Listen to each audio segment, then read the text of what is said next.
사는 인류에게 단순한 바위 덩어리 이상의 의미입니다. 존 뮤어는 산이 부르면 반드시 가야 한다고 말했죠. 그럼 지금부터 가장 신비롭고 흥미로운 산들을 살펴볼까요? 나스카 런웨이를 만나보세요. 요리사가 주걱으로 케이크 위에 딱딱한 프로스팅을 평평하게 펴는 거 아시나요? 네, 누군가 이 산에도 똑같은 일을 한 것 같아요. 이 평평한 산 정상은 분명 설명이 필요합니다. 고고학자들은 수십 년 전에 나스카 라인과 팔파 라인을 확인했어요. 페루에서 이 선들을 찾을 수 있어요. 이 지상화는 약 450제곱킬로미터에 걸쳐 있어요. 나스카 라인과 팔파 라인은 크기, 수량, 성격이 다양해요. 일부 선은 생물, 식물, 기타 상상의 존재와 기하학적 모양을 묘사하고 있죠. 적어도 고고학자들은 이 선들이 무엇인지 이해하고 있어요. 하지만 고대인들이 수천 년 전에 어떻게 그리고 왜 평평한 활주로와 같은 거대한 자국을 만들었는지는 여전히 미스테리로 남아있어요. 마치 무언가가 산 정상을 눌렀거나 잘라낸 것처럼 보이죠. 이에 대한 소문은 많지만 과학적인 설명은 없습니다. 이제 매일 계속 성장하는 산을 상상해볼까요? 캐나다에 그런 산이 실제로 존재해요. 로건산은 캐나다에서 가장 높은 산이자 북미에서 두 번째로 높은 봉우리예요. 이렇게 계속 자라면 언젠가는 가장 높은 산이 될 수도 있어요. 누가 알겠어요? 로건산은 여전히 1년에 1인치 미만으로 높이가 올라가고 있습니다. 정말 엄청난 수치죠. 이런 상승은 활발한 지각 융기 덕분이에요. 하지만 계속 높아지는 로건산의 정상은 뒤로 하고 호주로 이동해 볼게요. 아틸라와 아르틸라라고도 알려진 코너산은 평평한 산이지만 여기에는 보너스가 있습니다. 말군 모양이에요. 코너산의 측면은 스크리로 덮여있고 정상은 느슨한 흙덩어리인 콜로비움으로 덮여있어요. 마운트 코너의 기슭은 홍수에 의해 퇴적된 점토, 모래, 미사 퇴적물인 충적암으로 둘러싸여 있습니다. 산의 흥미로운 모양은 침식작용으로 인해 생겨난 것으로 이로 인해 코너산은 평원에서 급격하게 솟아오른 고립된 산인 인셀베르크가 됐어요. 다음은 데블스 타워입니다. 이 자연 구조물은 시어도어 루즈벨트 대통령이 1906년에 설립한 미국 최초의 국립기념물인데요. 베어 로치 버트라고도 알려져 있어요. 이름 자체에 흥미로운 이야기가 있습니다. 1875년 탐험 도중 한 통역사가 나쁜 신의 탑이라는 뜻의 원주민 이름을 잘못 알아들었어요.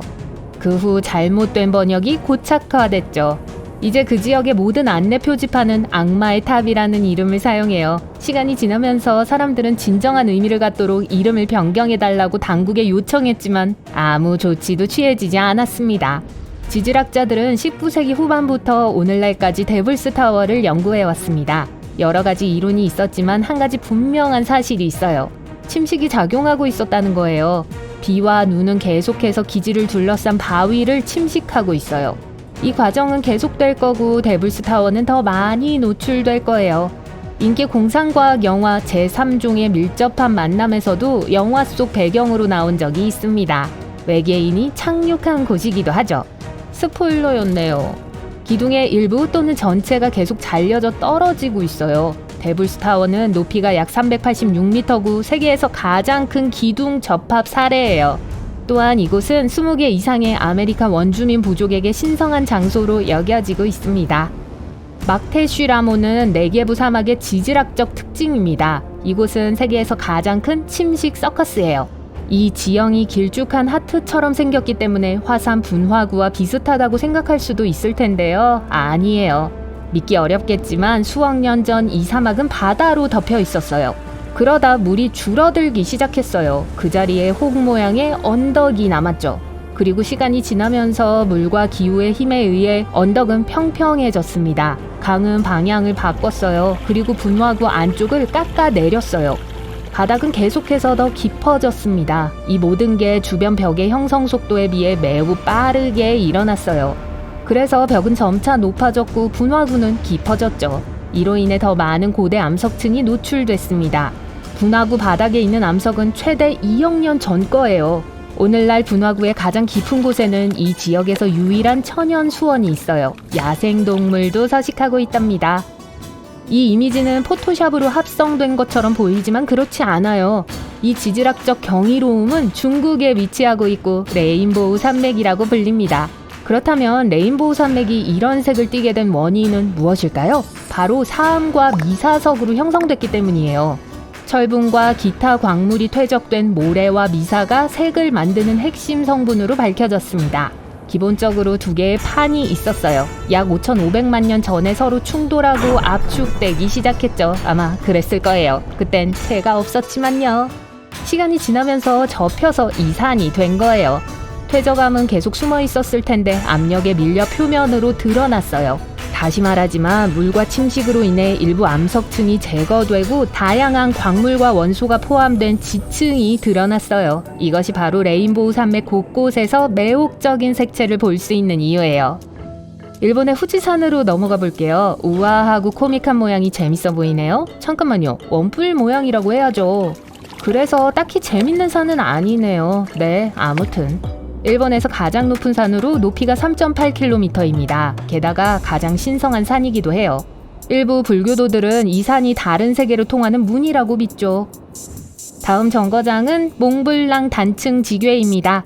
높이 4.8km로 알프스에서 가장 높은 산이에요. 등반 사고의 역사로 악명이 높기도 하고요. 아마도 몽블랑이 세계에서 가장 많은 사람이 오르는 산 중 하나이기 때문일지도 몰라요. 낙석과 눈사태 같은 위험 요소로 가득 찬 루트임에도 불구하고 매년 약 2만 명의 사람이 이 산을 등반합니다. 구조대에 따르면 성수기에는 주말마다 약 12명이 실종된다고 해요. 그 이유는 사람들이 장기간 걷는 것과 관련이 있을 수 있어요. 사람들은 그게 얼마나 위험한 일인지 잘 몰라요. 이제 K2에 대해 이야기해 보겠습니다. 네, 산 이름이에요. 흥미로운 선택이죠? 이 산은 중국과 파키스탄의 국경에 있어요. 세계에서 두 번째로 높은 산으로 그 명성 덕분에 전 세계의 등반가들이 이곳을 찾습니다. 최초로 정상에 오른 여성은 전설적인 산악인 완다 루트키에비츠입니다. 그녀는 1986년에 정상에 올랐어요. 하지만 그 후 18년 동안 이 봉우리에 오른 5명의 여성 등반가 모두 불행한 사건에 연루됐어요. 키나발루 산은 말레이시아에 있습니다. 이 산에는 오랑우탄과 같은 많은 생물이 서식하고 있어요. 사실 이 산과 그 주변은 지구상에서 생물학적으로 가장 다양한 곳 중 하나예요. 5천여 종의 식물, 326종의 조류, 100종 이상의 포유류가 서식하고 있죠. 포유류 아시죠? 장자재 기둥은 중국에 있습니다. 이 구조물은 대부분 석영 사암으로 만들어져 있어요. 마치 영화에서 방금 튀어나온 것처럼 초현실적으로 보이죠? 그렇게 틀린 말은 아니에요. 이 자연 구조물은 제임스 카메론이 가장 유명한 영화 중 하나인 아바타를 만들 때 영감을 줬어요. 그 후 이 산의 이름은 아바타 할렐루야 산으로 바뀌었죠. 관계자 중에 카메론 팬이 있었나 봐요. 에베레스트, 알프스, 그리고 다른 거대한 산들에 대해서는 잘 알고 있습니다. 그렇다면 세상에서 가장 작은 산은요? 바로 와이체프루프 산으로 주변 지형에서 43m 높이밖에 되지 않아요. 해발 고도도 148m에 불과해요. 이 산은 호주에 있습니다.